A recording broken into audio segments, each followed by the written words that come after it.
Hi everybody, welcome again. Today we would like to talk about globalization, the International Crime Court and the climate change. Three global phenomena which concern the whole world and for which the world as a whole has not really found adequate solutions. First, globalization.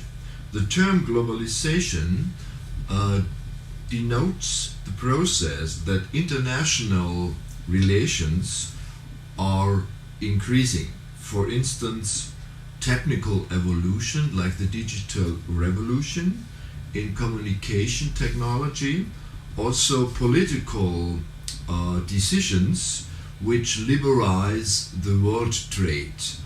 Look for TTIP or CETA, for instance. Then containerization of transport. Especially we should look here to Alan Sekular's Fish Story, which is a project where he has analyzed the process of container transport all over the world via shipping. The Korean theoretician Byung-Chul Han has divided between the globalization of economy, the globalization of politics, and the globalization of culture.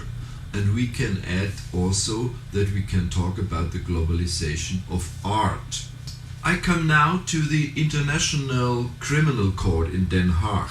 He was established on the 1st of July in 2002 for certain crimes committed against humanity. It is very interesting to see who did not undersign the Rome Statute of the International Criminal Court. This was the United States of America, China, India, Iraq, Iran, Israel, Cuba, North Korea, Pakistan, Russia, Syria, Saudi Arabia, Sudan, and Turkey. So it is very interesting that in August 2016, for the first time in the history of the International Criminal Court, there was raised a process against the Mali Islamist Ahmad al-Faqi al-Mali, who was accused to have destroyed in Timbuktu some historic mausoleums and the holy door of the Sidi Yahya Mosque. He was sentenced to 9 years of prison. At last we will come to our topic of the climate change. The climate change is a problem which concerns the whole world. It cannot be solved by national solutions. So it has to be a consensus from all states in the world to act together. And this is a very, very important challenge for the world in the 21st century, how this will succeed. And since 1995 there are yearly annual climate conferences by the United Nations. In 1997 the so-called Kyoto Protocol was released in Kyoto, and which talks about the lowering of emissions of the industrial nations.